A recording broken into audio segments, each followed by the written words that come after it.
आप सभी लोगों का बहुत ज्यादा शुक्रिया जो मेरी पिछली वीडियो पर इतना अच्छा रिस्पांस दिखाने के लिए, जिसके चलते ये रही इन्फिनिटी कासल के पार्ट 2 वीडियो। और हाँ, जिसने मेरी पिछली वाली वीडियो झनुत्सु वर्सेस काइकाकु वाली नहीं देखी, जाके पहले वो देख ले। इस वीडियो में हम देखेंगे कैसे तांजीरो और ग्यू मिलकर अपर मून 3 का सामना करते हैं। और वीडियो के एंड होने तक जो भी लोग आकाजा को हेट करते थे क्योंकि उसने रेनगोकू को मारा था, वो भी उसे पसंद करने लगेंगे। इस वीडियो का लाइक टारगेट रखते हैं 20 लाइक्स, होप आप पूरा कर दोगे। और हाँ, चैनल को सब्सक्राइब कर दीजिए और वीडियो को स्टार्ट करते हैं। तो चैप्टर की शुरुआत में हम देखते हैं तांजीरो को, जो बहुत बचते बचाते ग्यू के साथ रह रहा था, क्योंकि तांजीरो के जो नीचे वाले फ्लोर थे वो उन्हें हर थोड़ी देर बाद अलग करने की कोशिश कर रहे थे, जिसे तांजीरो भी नोटिस करता है और बोलता है ये फ्लोर मुझे और ग्यूसा को अलग करने की कोशिश कर रहे हैं। वेल, हमें पता है इस पूरे इन्फिनिटी कासल को नाके में कंट्रोल कर रही थी, जो हर एक डीमन स्लेयर को अलग कर रही थी, जिससे डीमंस को आसानी हो इन हाशिरा और डीमन स्लेयर वालों को मारने में। तभी तांजीरो और ग्यू के पास काव काव करता हुआ एक क्रो आता है, जो उन्हें मैसेज देता है कोचू शिनोबु मारी गई। ये मैसेज सुनकर दोनों भी शॉक होते हैं, पर तांजीरो बहुत सैड होता है क्योंकि तांजीरो के पास मेमोरी बहुत अच्छी होती है शिनोबु के साथ। आखिर शिनोबु कैसे और क्यों मारी गई वो हम अगले वीडियो में देखेंगे। तभी ग्यू नोटिस करता है उस क्रो के ऊपर एक अजीब सा पेपर लगा हुआ है। वैसे हमें ये पता है ये पेपर कौन यूज करता है, यूशिरो,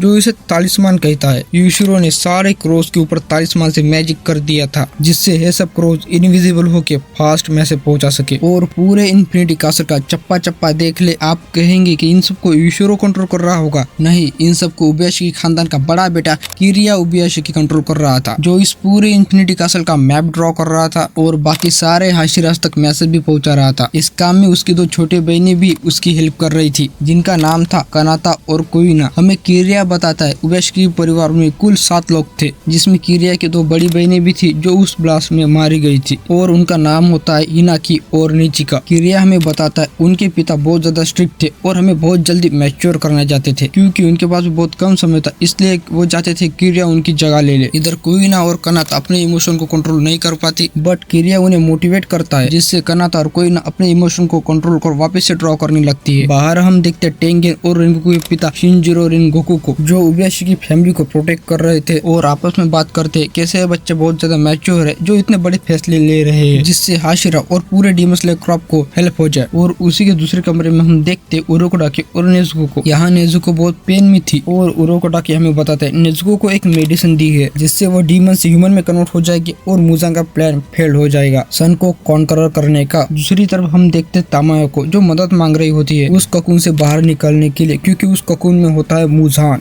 जो तमायो और उसकी मेडिसिन को एब्जॉर्ब कर रहा था, जिससे तमायो को बहुत ज्यादा पेन फील हो रहा था। इधर हम ग्यू और तांजीरो को देखते हैं, जिनके आसपास के रूम अचानक से शेक करने लगते हैं। तभी सीलिंग को फाड़ के एंट्री लेता है आकाजा, जो आते ही तांजीरो के ऊपर अटैक कर देता है, बट तांजीरो उस अटैक से बच जाता है और आकाजा का एक हाथ भी काट देता है। लेकिन था तो वो अपर मून 3 डीमन। आकाजा अपने हाथ को इंस्टेंट रीजनरेट करता है और तांजीरो के ऊपर एक और अटैक कर देता है, जिसे तांजीरो पैरेलॉइन रेनबो टेक्निक यूज करके आकाजा के उस अटैक से बचता है और आकाजा के चेहरे के ऊपर एक कट भी लगा देता है। और ये सब ग्यू दूर से देख रहा होता है और वो रियलाइज करता है तांजीरो की टेक्निक पहले से बहुत ज्यादा इंप्रूव हो चुकी है, जो अपर मून 3 से अकेले फाइट कर रहा था। और ये देख के ग्यू भी कहता है तांजीरो अब एक हाशिरा जितना स्ट्रांग हो चुका है। तभी आकाजा को रेनगोकू की बात याद आती है, ये लड़का कमजोर नहीं है। तभी आकाजा अपनी टेक्निक डेवलपमेंट स्टार्ट करता है और कहता है रियल फाइट तो अभी शुरू हुई है। लेकिन ग्यू अपने वाटर ब्रीथिंग के 3rd फॉर्म यूज करके आकाजा के ऊपर अटैक कर देता है, जो देख आकाजा कहता है इन 50 सालों में उसे फाइट करने कोई अच्छा वाटर हाशिरा मिला ही नहीं। तभी आकाजा ग्यू के ऊपर डिस्ट्रक्टिव किल वार स्टाइल यूज करता है, जिससे ग्यू अपने वाटर ब्रीथिंग के 11th फॉर्म यूज करके उस अटैक को नलिफाई कर देता है। ये देख आकाजा बोलता है आज से पहले उसने किसी वाटर हाशिरा को ये वाली टेक्निक यूज करते हुए देखी ही नहीं, देखता भी कैसे, ये टेक्निक तो खुद ग्यू ने क्रिएट की थी, फिर भी बंदा खुद को एक हाशिरा नहीं मानता। एनीवे, तभी तांजीरो भी अटैक कर देता है, लेकिन आकाजा उसके सामने से गायब होकर उसी के पीछे आ जाता है और तांजीरो के गर्दन के ऊपर वार करने ही वाला होता है, बट ग्यू बीच में आकर आकाजा का हाथ काट डालता है। पर आकाजा अपने हाथ को इंस्टेंट रीजनरेट कर लेता है और ग्यू के ऊपर अटैक कर देता है। तांजीरो भी आकाजा के लेग को टारगेट कर उस पर अटैक कर देता है, लेकिन आकाजा उसे नोटिस करता है और एक जोरदार किक तांजीरो को मारता है। तांजीरो उस अटैक को ब्लॉक तो कर देता है, पर उस अटैक का इम्पैक्ट इतना था कि तांजीरो नाक से खून फेंक देता है। इधर ग्यू और आकाजा दोनों भी अपने अटैक एक के बाद एक यूज कर रहे थे और आकाजा ग्यू से उसका नाम पूछता है, लेकिन ग्यू बोलता है मुझे अपना नाम किसी डीमन के साथ शेयर नहीं करना, वैसे मुझे बात करना भी पसंद नहीं है। पर आकाजा बोलता है कोई बात नहीं, जब तक तुम अपना नाम नहीं बताओगे मैं तब तक तुमसे पूछता रहूंगा। फिर आकाजा ग्यू को एक जोरदार किक मारता है, जिससे कि बहुत सारे कमरों को तोड़ते हुए बहुत दूर जाता है। इसके चलते तांजिरो के मुंह से निकल ही जाता है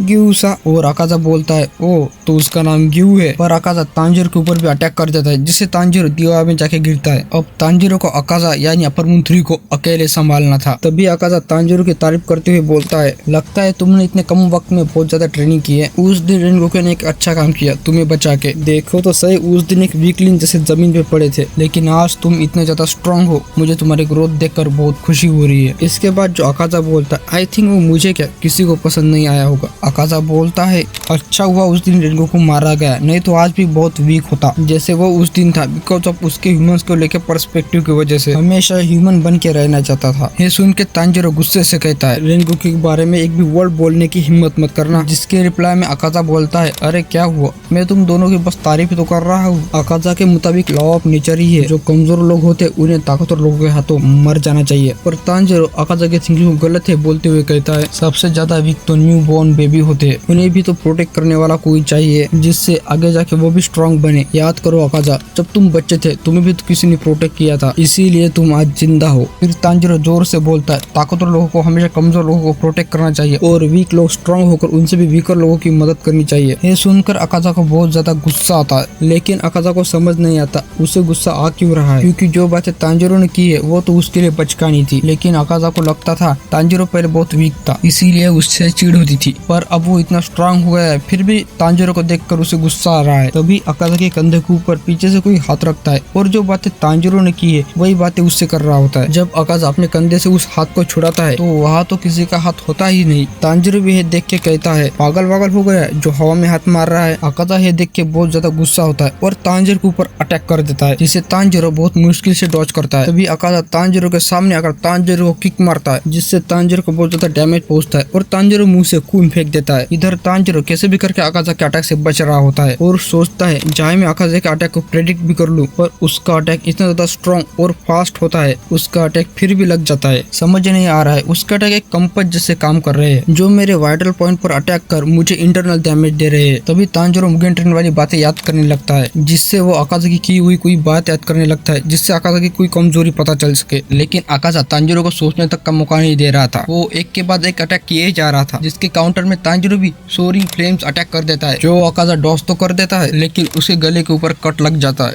लेकिन अकाजा रुकता नहीं, वो फिर से तांजिरो के ऊपर अटैक कर देता है। दूसरी तरफ हम देखते रेनगोकू के छोटे भाई सेंजुरो को, जो प्रे कर रहा होता है क्योंकि उसने जो लेटर भेजा था वो लेटर तांजिरो को मिल जाए। उस लेटर में सन ब्रीथिंग के 13 फॉर्म के बारे में कुछ लिखा होता है। हम देखते हैं वो लेटर तांजिरो तक तो पहुंच गया था, लेकिन उस लेटर को पढ़ने के लिए तांजिरो को पहले अकाजा को डिफीट करना पड़ेगा। इधर अकाजा तांजिरो की तलवार दोनों हाथों से पकड़ लेता है और तोड़ने ही वाला होता है, तभी तांजिरो अकाजा को एक हेडबट देता है, जिससे अकाजा को कोई फर्क नहीं पड़ता। तांजिरो बहुत कोशिश करता है अकाजा उसकी तलवार छोड़ दे, तभी अकाजा के दोनों हाथ कट जाते हैं और हम देखते हैं ग्यू को, जिसने अकाजा के दोनों हाथ काट डाले और वो अकाजा से बहुत ज्यादा गुस्सा होता है, जो उसने उसे बहुत दूर फेंक दिया था। लेकिन अकाजा के किक से ग्यू की सेंस एक्टिव हो जाते हैं और ग्यू हमें बताता है जब डेथ नजदीक होती है तभी ये सेंस एक्टिव हो जाते हैं, और इस पॉइंट तक ग्यू ने अपने मार्क को भी अनलॉक कर लिया था। तभी ग्यू अकाजा के ऊपर अटैक कर देता है, जिसे अकाजा बड़ी मुश्किल से बचता है, और अकाजा भी रियलाइज करता है ग्यू के चेहरे के ऊपर मार्क अपीयर होने की वजह से ग्यू की स्पीड पहले से बहुत ज्यादा बढ़ चुकी थी। लेकिन अकाजा भी कम नहीं था, वो भी ग्यू के स्पीड से मैच करता है और दोनों एक दूसरे के ऊपर अपनी टेक्निक यूज करते हैं। तांजिरो को समझ नहीं आता वो अकाजा को कैसे हराए, चाहे अकाजा को कितना भी डैमेज दो वो इंस्टेंट रीजनरेट होता है, और डीमन होने की वजह से उसके पास अनलिमिटेड स्टैमिना था। ऐसे तो हम ह्यूमंस की ही हार होगी। लेकिन तांजिरो खुद को शांत करता है और अकाजा के बातों के ऊपर फोकस करता है, और तांजिरो को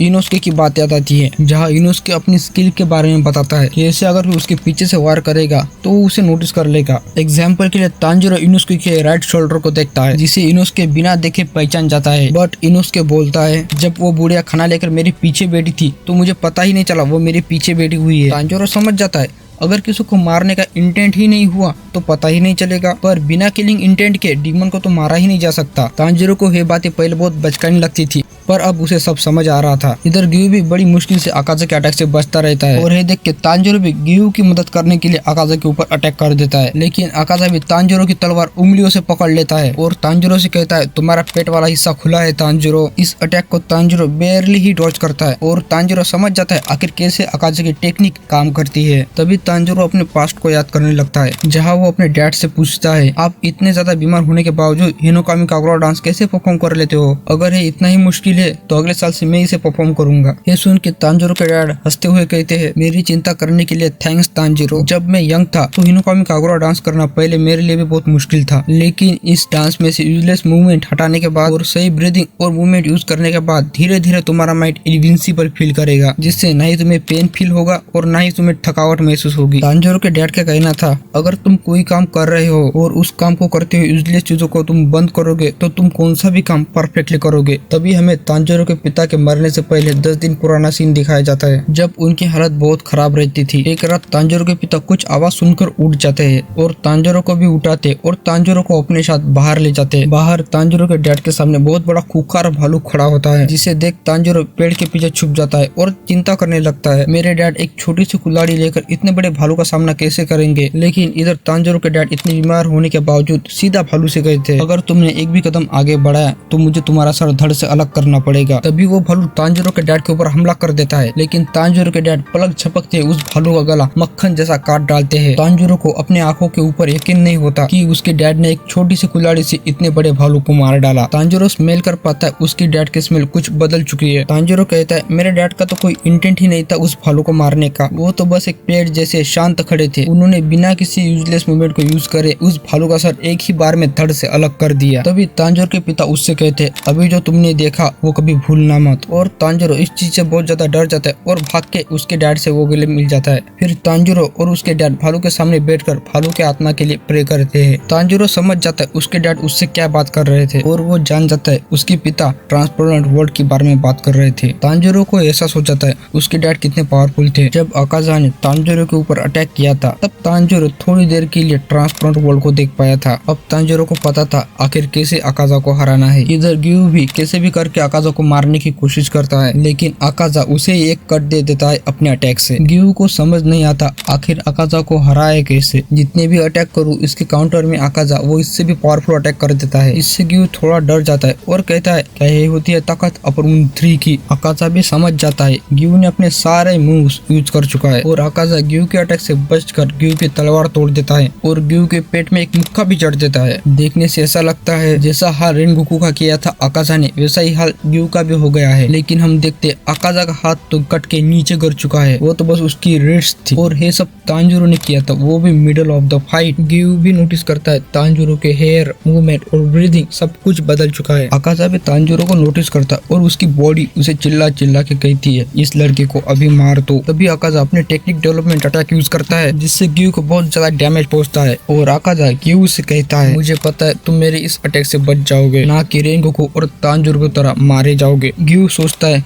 क्या उसने तांजीरो को नोटिस नहीं किया जो उसके पीछे खड़ा है, यही सही मौका है आकाजा की गर्दन उड़ाने का। लेकिन तांजीरो चिल्लाते हुए कहता है आकाजा मैं तुम्हारा सर धड़ से अलग कर दूंगा। गियू है देख के बोलता है इस बेवकूफ को अभी ही चिल्लाना था। आकाजा भी शॉक होता है कि तांजीरो अभी तक जिंदा कैसे है और मेरा कंपास उसे फील क्यों नहीं कर पा रहा है। और आकाजा को रियलाइज होता है तांजीरो के पास तो उसकी बैटल स्पिरिट ही नहीं है, आकाजा इसके आगे कुछ कर सके। तभी Tanjiro Hinokami Kagura setting sun attack कर देता है जिससे आकाजा का सर धड़ से अलग हो जाता है। आकाजा समझ नहीं पाता तांजीरो ने अपनी बैटल स्पिरिट छुपाई कैसे। उसे ऐसे लग रहा था जैसे वो एक पेड़ से लड़ रहा हो, लेकिन आकाजा हार नहीं मानता। वो अपने कटे हुए सर को फिर से जोड़ने की कोशिश करता है, बट पीछे से गियू अपनी टूटी हुई तलवार आकाजा के सर में मारता है जिससे आकाजा का सर उसके हाथ से छूटकर नीचे गिर जाता है और डिसइंटीग्रेट हो जाता है। ये देख के तांजीरो भी अपने आप को रिलैक्स करता है, पर गियू नोटिस करता है आकाजा की बॉडी स्टिल उसी जगह पर खड़ी है, ना कि डिसइंटीग्रेट हो रही है। लेकिन अचानक से आकाजा की बॉडी खुद से ही अटैक करना शुरू कर देती है और जिस जगह आकाजा का सर कटा था उस जगह को अकाता की बॉडी सील कर देती है और तांजीरो को एक किक भी मारता है जिससे तांजीरो दीवार में जाके गिरता है। अब अकाता धीरे धीरे मुजान जैसा बन रहा था, जहाँ उसकी गर्दन अब उसकी वीक पॉइंट नहीं थी। जस्ट लाइक मुजान, गला कट जाने के बाद भी जिंदा रहना। तांजीरो तो उस किक से बेहोश हो जाता है और अकाता के बीच में आकर तांजीरो को गिव प्रोटेक्ट करता है और अकाता के ऊपर अटैक भी कर देता है। लेकिन अकाता का सर ना होने के बावजूद बंदा फिर भी खुद को हील कर पा रहा था। तभी गिव चिल्लाते हुए कहता है तांजीरो को मारने से पहले अकाता को उसे मारना होगा। गिव भी इधर बहुत थक चुका था, बस वो कैसे भी करके खुद को जिंदा रख रहा होता है। अकाता गिव के ऊपर अटैक करने ही वाला होता है, तभी एक लड़की आकर अकाता का हाथ पकड़ लेती है और उससे कहती है अब ये सब छोड़ दो। अकाता उस लड़की से पूछता है आखिर तुम कौन हो और मुझे इन सबको मारना है। तभी वो लड़की पूछती है लेकिन क्यों? अकाता भी कहता है मुझे इन सबको मार के और भी ज्यादा स्ट्रॉन्ग बनना है। वो लड़की फिर से पूछती है आखिर तुम इन सबको मारना क्यों चाहते हो? तब जाके अकाता बताता है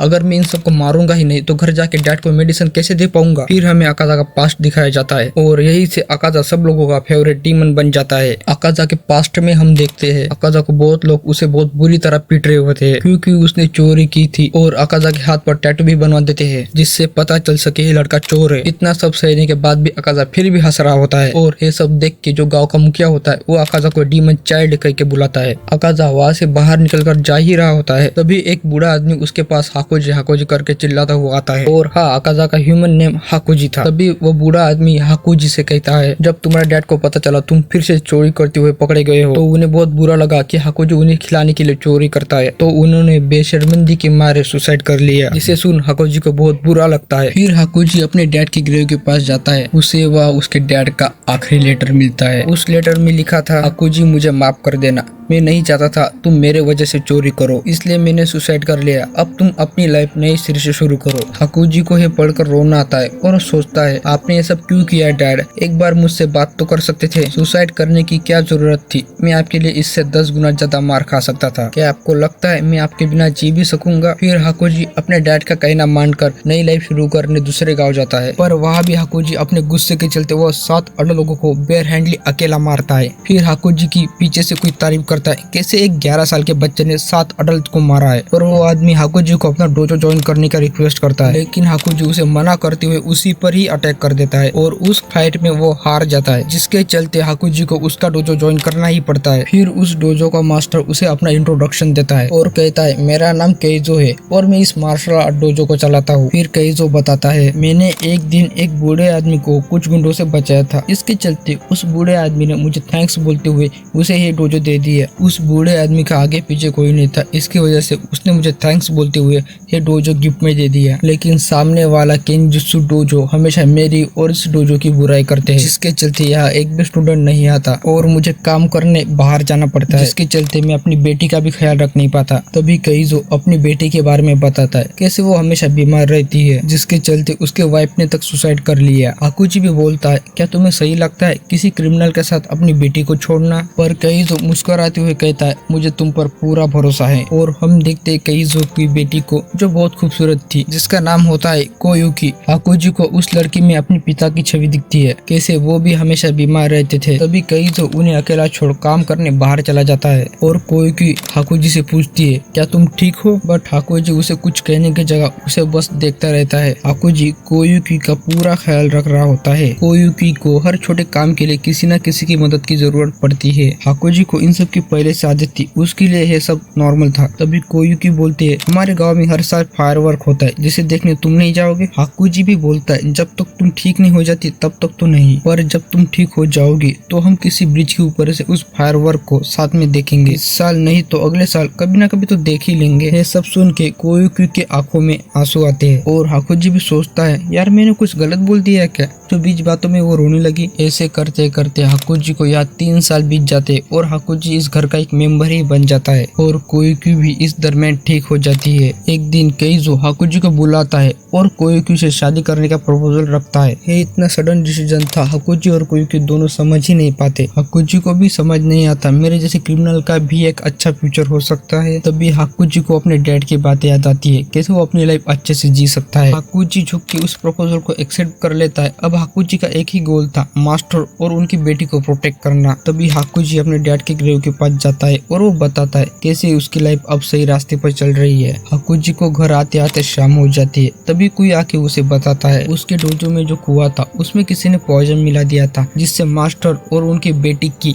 डेथ हो गई है। हाकुजी है सुनकर पूरा अंदर से टूट जाता है और खुद से कहता है, जब भी मेरे अपनों को मेरी जरूरत रहती है तब मैं हमेशा वहाँ क्यों नहीं रहता। हाकुजी याद करने लगता है कैसे वो कोयुकी के साथ फायरवर्क देखने गया था, जहाँ उसने वह कोयुकी से वादा किया था उसे वो हमेशा प्रोटेक्ट करेगा। इस पर तब रील्स भी बहुत वायरल हुई थी।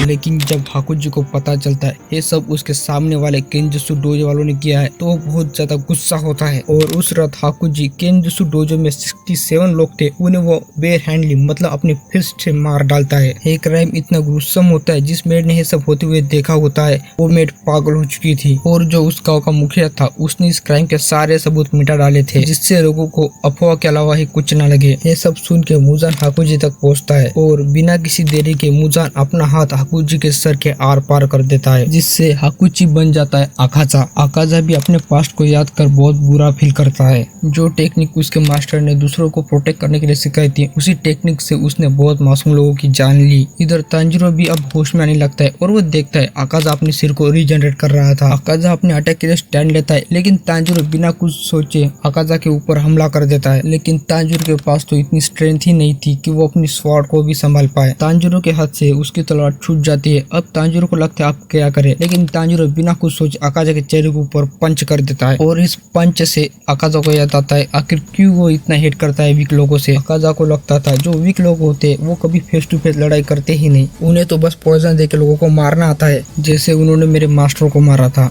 आकाजा समझ जाता है अब उसे क्या करना है और गियो भी तांजिरो को पकड़ के दूर करने लगता है आकाजा के हमले से। लेकिन तांजिरो देखता है आकाजा तो स्माइल कर रहा है, क्योंकि जो अटैक उसने किया था वो तांजिरो और गियो के ऊपर नहीं वो खुद के ऊपर वो अटैक कर देता है। तांजिरो समझ नहीं पाता आखिर आकाजा ने खुद का अटैक खुद के ऊपर यूज क्यों किया, लेकिन आकाजा में अब भी मुजान का खून था इसलिए वो फिर से रीजनरेट होने लगता है। आकाजा अपनी बॉडी से कहता है मैं ये फाइट हार चुका हूँ, अब कोई फायदा नहीं, उन्होंने मुझे बराबरी से हराया है। फिर आकाजा कहीं जाने लगता है, तभी उसके सामने उसके डैड आते हैं और आकाजा अपने डैड से पूछता है क्या आप अभी ठीक है। आकाजा के डैड कहते हैं हाँ मैं अब ठीक हूँ। आकाजा नीचे बैठ जाता है और अपने डैड से माफी मांगने लगता है, कैसे वो हमेशा यूजलेस रहा है। लेकिन केइजो आकर आकाजा से कहता है तुम जैसे भी हो मेरे स्टूडेंट हो और मैं तुम्हारे साथ हमेशा रहूंगा। तभी मुजान आके आकाजा से बोलता है क्या हुआ आकाजा, तुम स्ट्रॉन्ग हो, तुम इधर ऐसे हार नहीं सकते। आकाजा भी कहता है मैं यहाँ ऐसे हार नहीं सकता, मैं इन सबको जान से मार डालूंगा। लेकिन कोयुकी आकर आकाजा से कहती है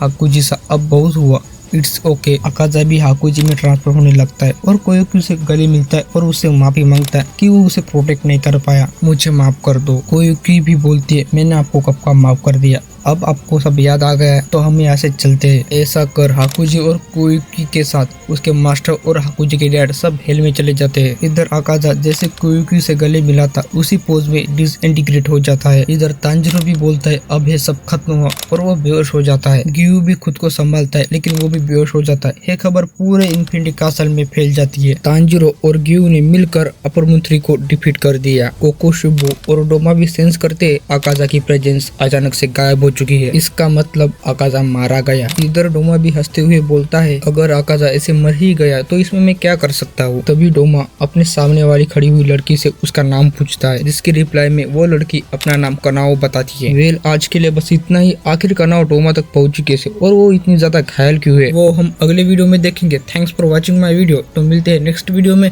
तब तक के लिए बाय।